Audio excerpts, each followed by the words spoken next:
El maestro Santiago Corcuera Cabezud ha sido miembro del Consejo de la Comisión de Derechos Humanos del Distrito Federal del 2001 al 2012.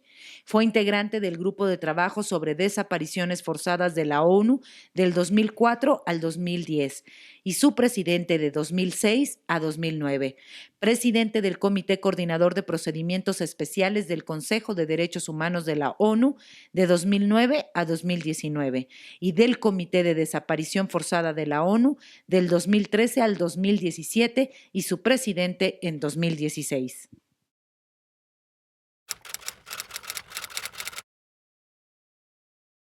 En esta figura de la Declaración Especial de Ausencia por Desaparición Forzada, o simple y sencillamente Declaración Especial de Ausencia por Desaparición, ya sea forzada o cometida por particulares, es una figura de derecho civil que viene a corregir una situación de facto en nuestra legislación civil en toda la República que solamente regulaba la declaración de ausencia y la declaración por muerte presunta, con plazos muy largos y atendiendo a circunstancias de hecho que prevalecían cuando el Código Civil fue promulgado en 1928 y que ya no respondían a la situación dramática por la que atraviesa el país en materia de personas desaparecidas. Esta figura fue adoptada por el derecho mexicano en razón del estudio del derecho comparado. La figura nace por primera vez en la Argentina para atender las necesidades de las personas desaparecidas durante el régimen militar en aquel país. La primera legislación que yo tenga conocimiento en esta materia es la legislación argentina, que tenía alguna vigencia temporal, es decir, solamente aplicaría a las personas desaparecidas dentro de determinado periodo de tiempo, es decir, durante la dictadura y comenzando en determinado tiempo y concluyendo en determinado tiempo. Como se sabe, en América Latina hubo contextos de desapariciones en muchos países, como en Chile, Argentina, Uruguay, Colombia, Perú, y estos países replicaron el concepto de la declaración de ausencia por desaparición, aunque ya no lo limitaban a determinado periodo de tiempo.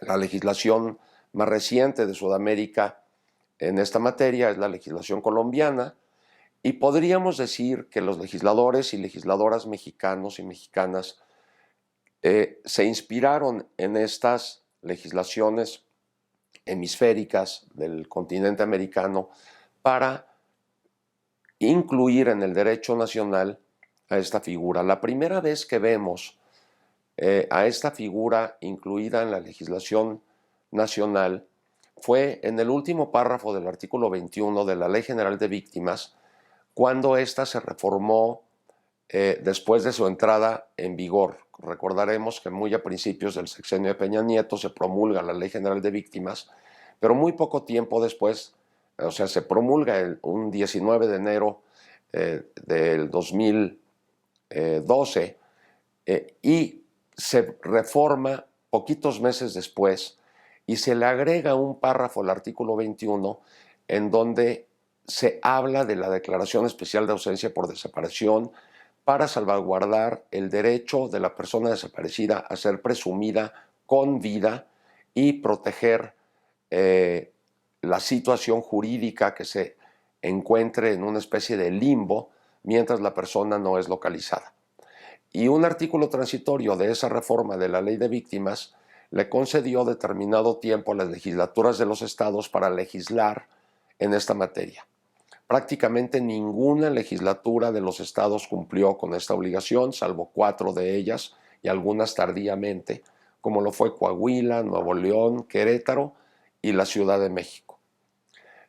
Después se expide la Ley General sobre desapariciones forzadas, desapariciones cometidas por particulares, y que establece el Sistema Nacional de Búsqueda. Y esta ley incluye un capítulo completo sobre la declaración de ausencia por desaparición, estableciendo los lineamientos mínimos de esta figura jurídica, y en el artículo 9 transitorio de esta ley se estableció que la legislación federal y las legislaturas de los estados tenían un plazo de 180 días a partir de la entrada en vigor de la ley para legislar en materia de declaración de ausencia por desaparición. La Federación cumplió a tiempo, pero prácticamente ninguna de las legislaturas de los estados cumplió con esta obligación. Todavía hay muchas legislaturas de los estados que se encuentran en incumplimiento. Pero lo bueno fue que se le agregó un pequeño párrafo al artículo 9 transitorio de la Ley General sobre Desapariciones, que estableció que en caso de que las legislaturas de los estados no cumplieran con su obligación de legislar en esta materia a tiempo, entonces el capítulo de la propia Ley General sobre Desapariciones Forzadas relativa a la declaración de ausencia podría ser aplicada por los jueces en cualquier lugar del territorio, particularmente en aquellos estados en donde todavía no existiera legislación en materia de declaración especial de ausencia por desaparición. Y es así que aunque ya hay algunas legislaturas que han cumplido, como es el caso de la Ciudad de México, del Estado de México, del Estado de Veracruz y algunas otras, el Estado de Nuevo León, en aquellas entidades federativas en donde todavía no se cuenta con esta legislación, los jueces pueden aplicar directamente la ley general y inspirándose en la ley federal en esta materia. Y es así que los jueces federales han aplicado ya estas disposiciones y han hecho las declaratorias correspondientes.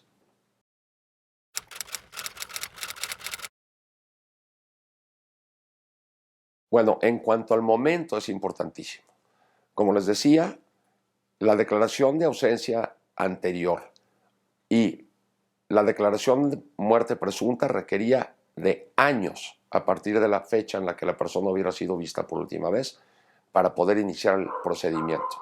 2 o 3 años para la de ausencia y 9 años para la de muerte presunta. Pero además, estos procedimientos están encaminados a la muerte presunta, a presumir la muerte, cosa que en el caso de la desaparición esto no debe de ser así, porque pues las familias gritan que porque vivos se los llevaron, pues vivos los quieren, vivos los queremos. Y en esa medida, esta figura protege el derecho a la personalidad jurídica de la persona desaparecida con presunción de que esa persona está viva. Y se puede pedir el inicio del procedimiento de jurisdicción voluntaria ante el juez competente de lo civil tan solo 3 meses después de que se haya presentado la queja, el reporte o la denuncia de que la persona fue desaparecida. La queja, por ejemplo, ante la Comisión de Derechos Humanos o la institución de Derechos Humanos de la entidad federativa correspondiente, o ante la Fiscalía o ante la Comisión de Búsqueda. Tan solo 3 meses después de que se haya presentado la queja, el reporte o la denuncia.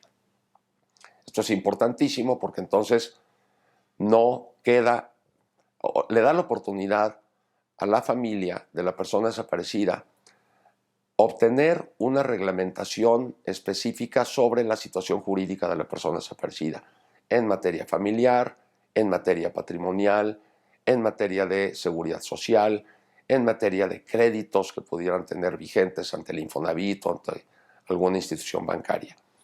Entonces, esto proporciona soluciones transitorias y a veces definitivas respecto de la situación jurídica, de la esfera jurídica de la persona desaparecida para beneficio de sus familiares, sus seres queridos, sus cónyuges, sus hijas e hijos.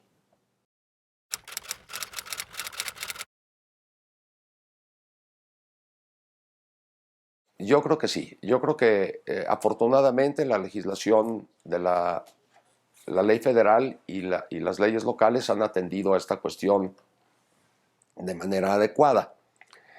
Por ejemplo, las comisiones de víctimas están obligadas a proporcionarle a los solicitantes y a las solicitantes un asesor jurídico para efectos del trámite correspondiente. Lo pueden hacer, por supuesto, los familiares, pero también lo puede hacer la propia fiscalía o el asesor jurídico de la Comisión de Víctimas. Depende, pues, pero naturalmente son las personas relacionadas directamente con la persona desaparecida quienes tienen esta legitimación activa para iniciar el trámite. Y desde luego el Estado tiene la obligación de proporcionarles la orientación y la asesoría para la realización del procedimiento.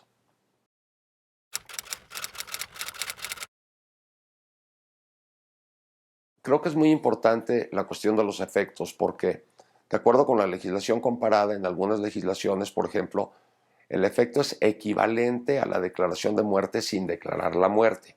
Por ejemplo, se puede abrir el testamento, se disuelve el vínculo matrimonial, se ejerce la patria potestad por solamente uno de los padres en caso de que el otro esté desaparecido, etc.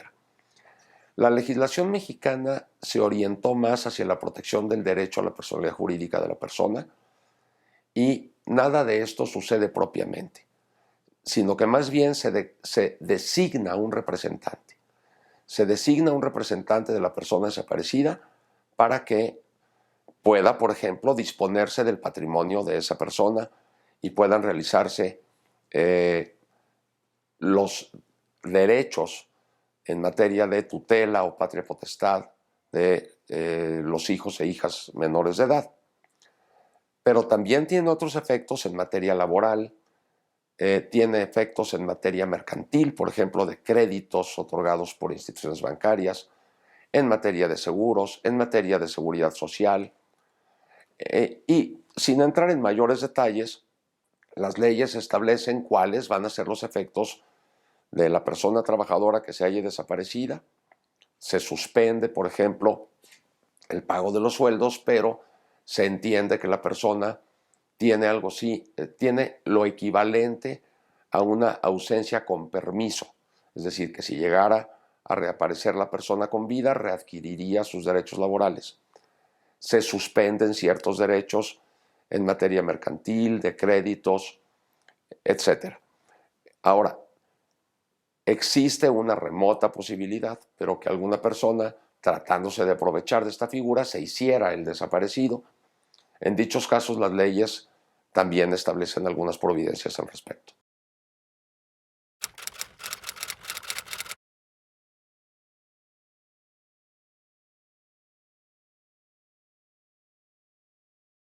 Los estándares internacionales en esta materia son muy lacónicos, muy sucintos.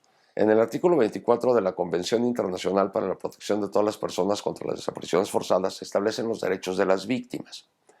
Y entre ellos se establece la obligación para los Estados partes de adoptar las medidas legislativas mediante las cuales se enfrente esta cuestión de la situación legal, patrimonial, familiar de la persona desaparecida. Es todo lo que dice la Convención, que las dos partes deben de adoptar medidas legislativas para resolver estos problemas.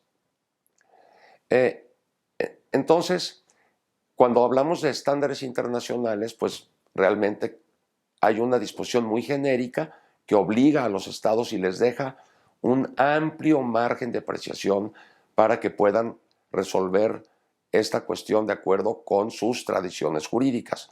Los países de tradición anglosajona lo harán de acuerdo con sus tradiciones y los países de tradición romano-germánica conforme a las nuestras.